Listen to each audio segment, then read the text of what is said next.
October மாதம் 12ஆம் தேதி, பொதுக்காலம், 28ஆம் வாரம், ஞாயிற்றுக்கிழமை. அன்புக்குரியவர்களே, குரு ஒருவர் இருந்தார். அவரோடு சீடன் ஒருவன் இருந்தான். நாடோடியாக தன் வாழ்வை அமைத்து கொண்ட குருவோடு சீடனும் பயணித்தான். ஊர் ஊராக பயணிக்கின்ற பொழுது மக்கள் ஆடம்பரமாக கட்டப்பட்ட வீடுகளில் வாழ்வதை பார்த்து இத்தகைய தங்குமிடம் தனக்கு கிடைக்கவில்லையே என்று சீடன் மனதிற்குள் ஏங்கினான். குருவோ தங்குமிடத்திற்கு ஒரு மரத்தடி கிடைத்தால் கூட இறைவனுக்கு சப்தமாக நன்றி சொன்னார். மக்கள் விதவிதமாக சமைத்து உண்பதை பார்த்து சீடன் தனக்கும் அத்தகைய உணவு கிடைத்தால் எவ்வளவு நன்றாக இருக்கும் என்று ஏங்கினான். குருவோ பிச்சை எடுத்து உண்ணும் பழக்கம் உள்ளவராக இருந்ததால் பெரும்பாலும் பழைய சாதமே கிடைத்தது. அதை நன்றியுணர்வோடு அமிழ்தம் போல எண்ணி உண்டார். குருவின் இத்தகைய மனநிலை சீடனுக்கு எரிச்சலை கொடுத்தது. மரத்தடியில் தங்குவதற்கும் பழைய சாதத்தை உண்பதற்கும் என்ன நன்றியுணர்வு தேவைப்படுகிறது? இதற்கு மத்தியில் ஒரு ஆச்சரியம் நிகழ்ந்தது.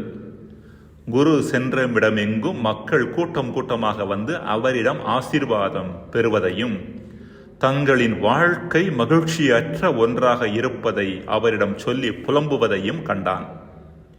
மாளிகைகளில் வாழ்பவர்களும் விதவிதமான வசதிகளோடு வாழ்பவர்களும் மகிழ்ச்சியற்றவர்களாக இருந்தது அவனுக்கு ஆச்சரியமாக இருந்தது. ஆனால் இவை எதுவுமே இல்லாத குரு எப்பொழுதும் நிறைவான மனிதராக இருப்பதைக் கண்டு அதைவிட ஆச்சரியப்பட்டான்.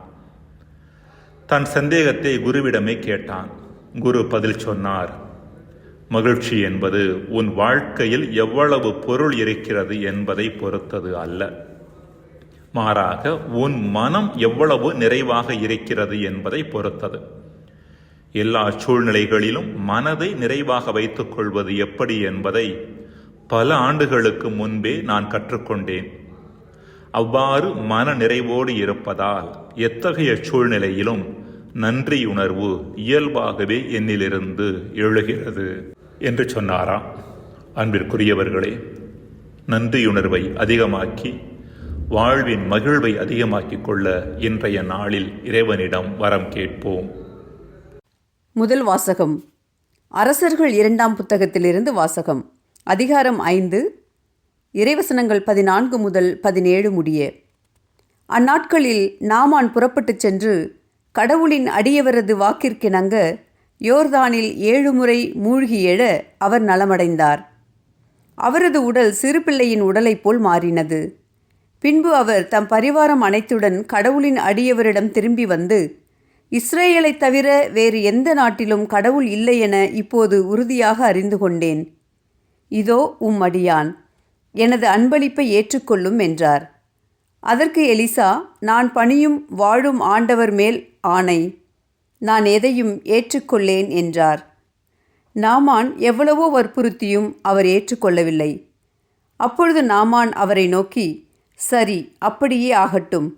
ஆயினும் ஒரு சிறு வேண்டுகோள், 2 கழுதை பொதியளவு மண்ணை இங்கிருந்து எடுத்துச் செல்ல உம் அடியானுக்கு அனுமதி தாரும். இனிமேல் உம் அடியானாகிய நான் ஆண்டவரைத் தவிர வேறு தெய்வங்களுக்கு எரிபலியோ வேறு பலியோ ஒருபோதும் செலுத்த மாட்டேன் என்றார். ஆண்டவரின் அருள்வாக்கு. இறைவா, உமக்கு நன்றி.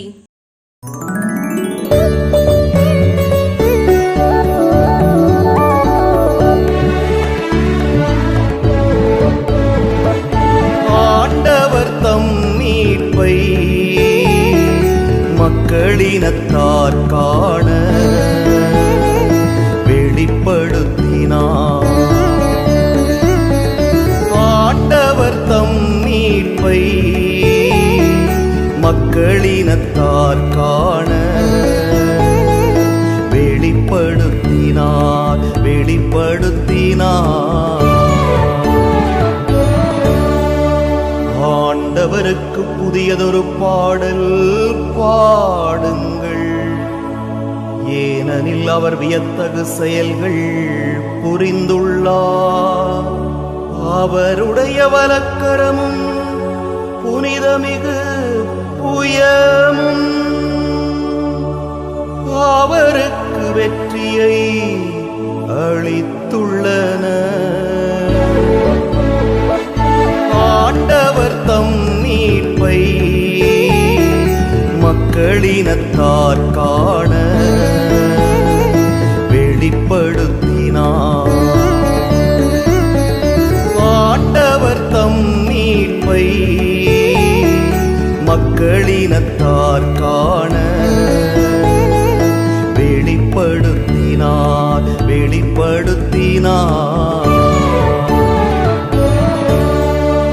ஆண்டவர் தம் மீட்பை அறிவித்தார். பிற இனத்தார் கண் முன்னே தம் நீதியை வெளிப்படுத்தினார். இஸ்ரவேல் வீட்டாருக்கு வாக்களிக்கப்பட்ட தமது பேரன்பையும்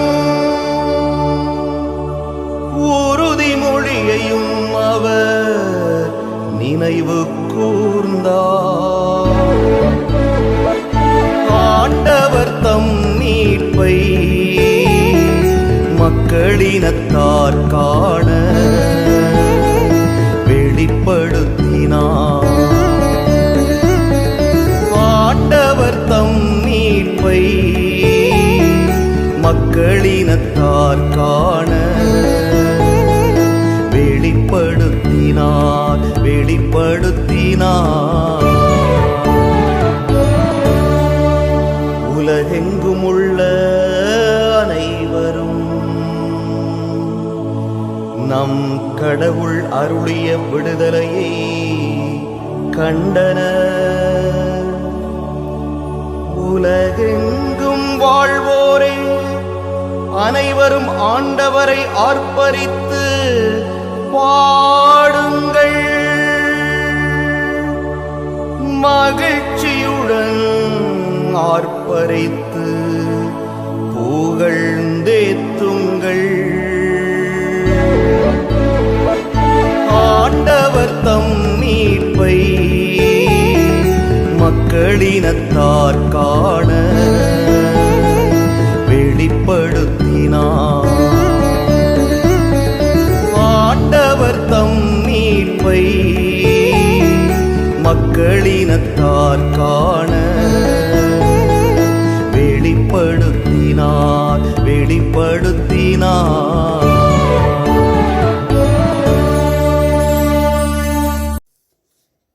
இரண்டாம் வாசகம்.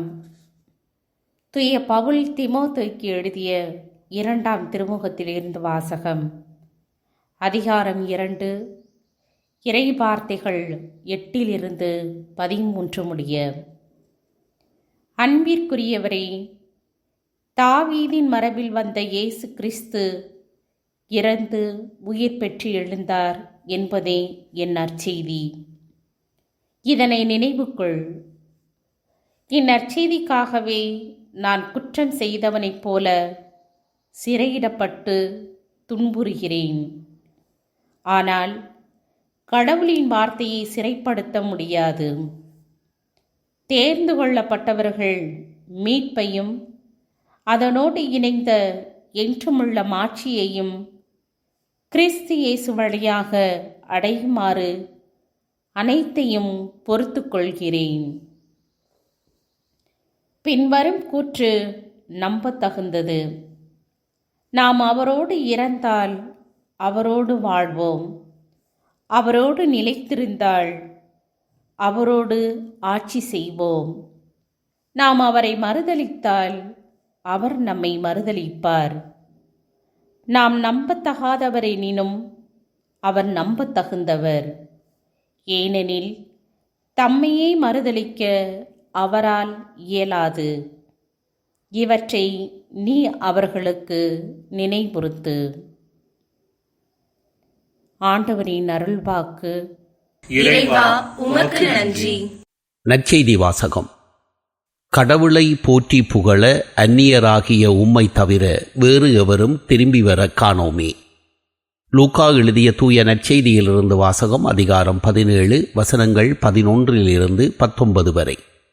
அக்காலத்தில் இயேசு எருசலேமுக்கு போய்க் கொண்டிருந்த போது கலிலேய சமாரிய பகுதிகள் வழியாகச் சென்றார்.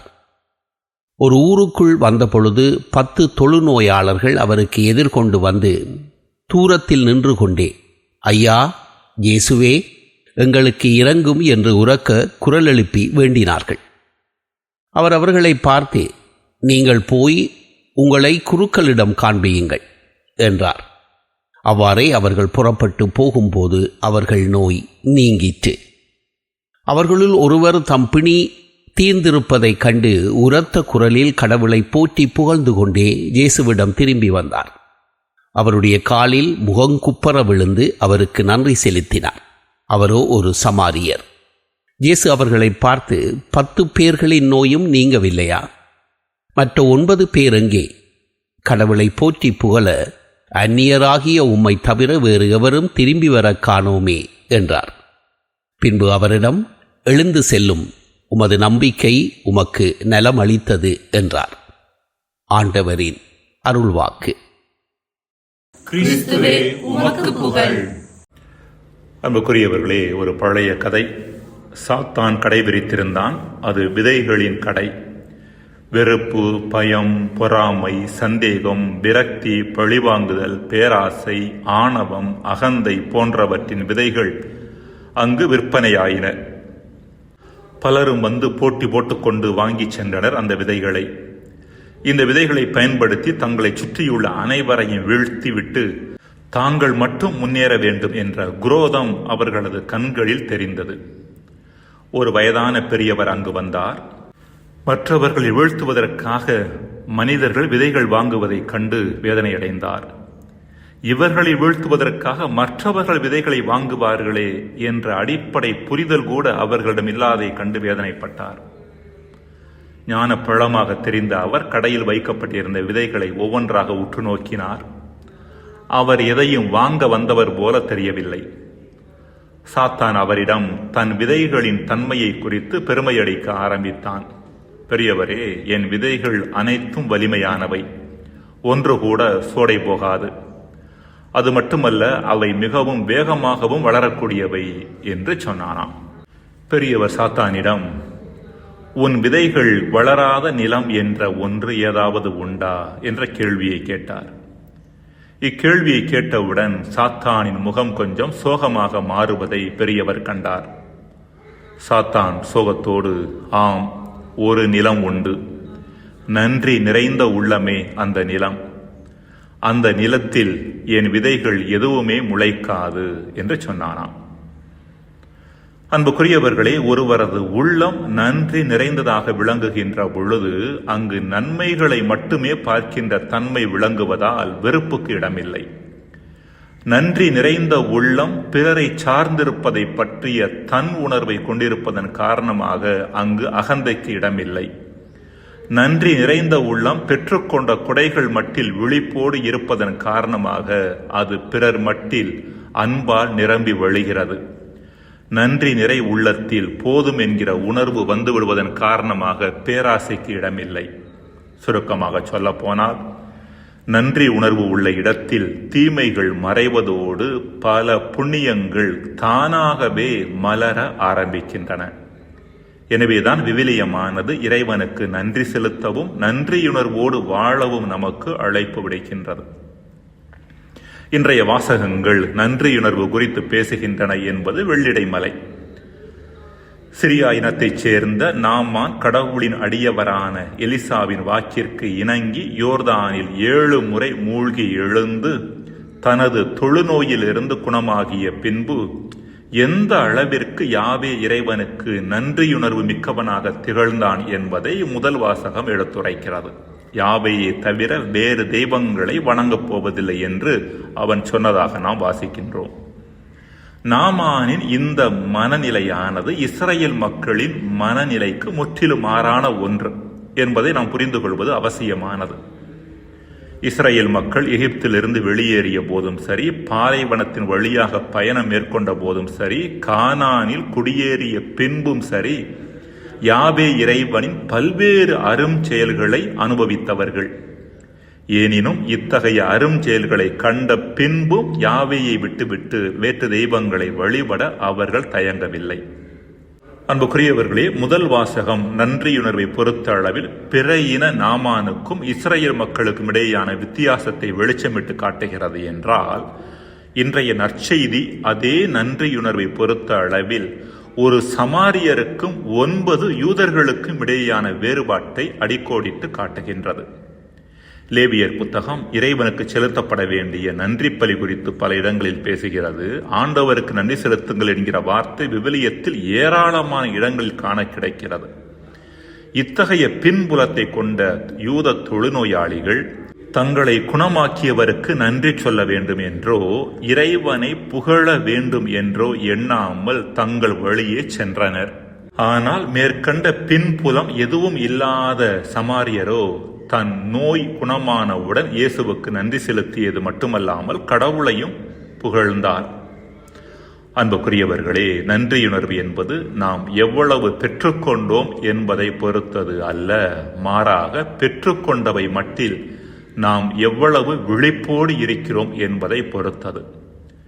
நிறைய பெற்று நன்றியுணர்வே இல்லாதவர்களும் உண்டு, குறைய பெற்று நிறைவான நன்றியுணர்வோடு இருப்பவர்களும் உண்டு.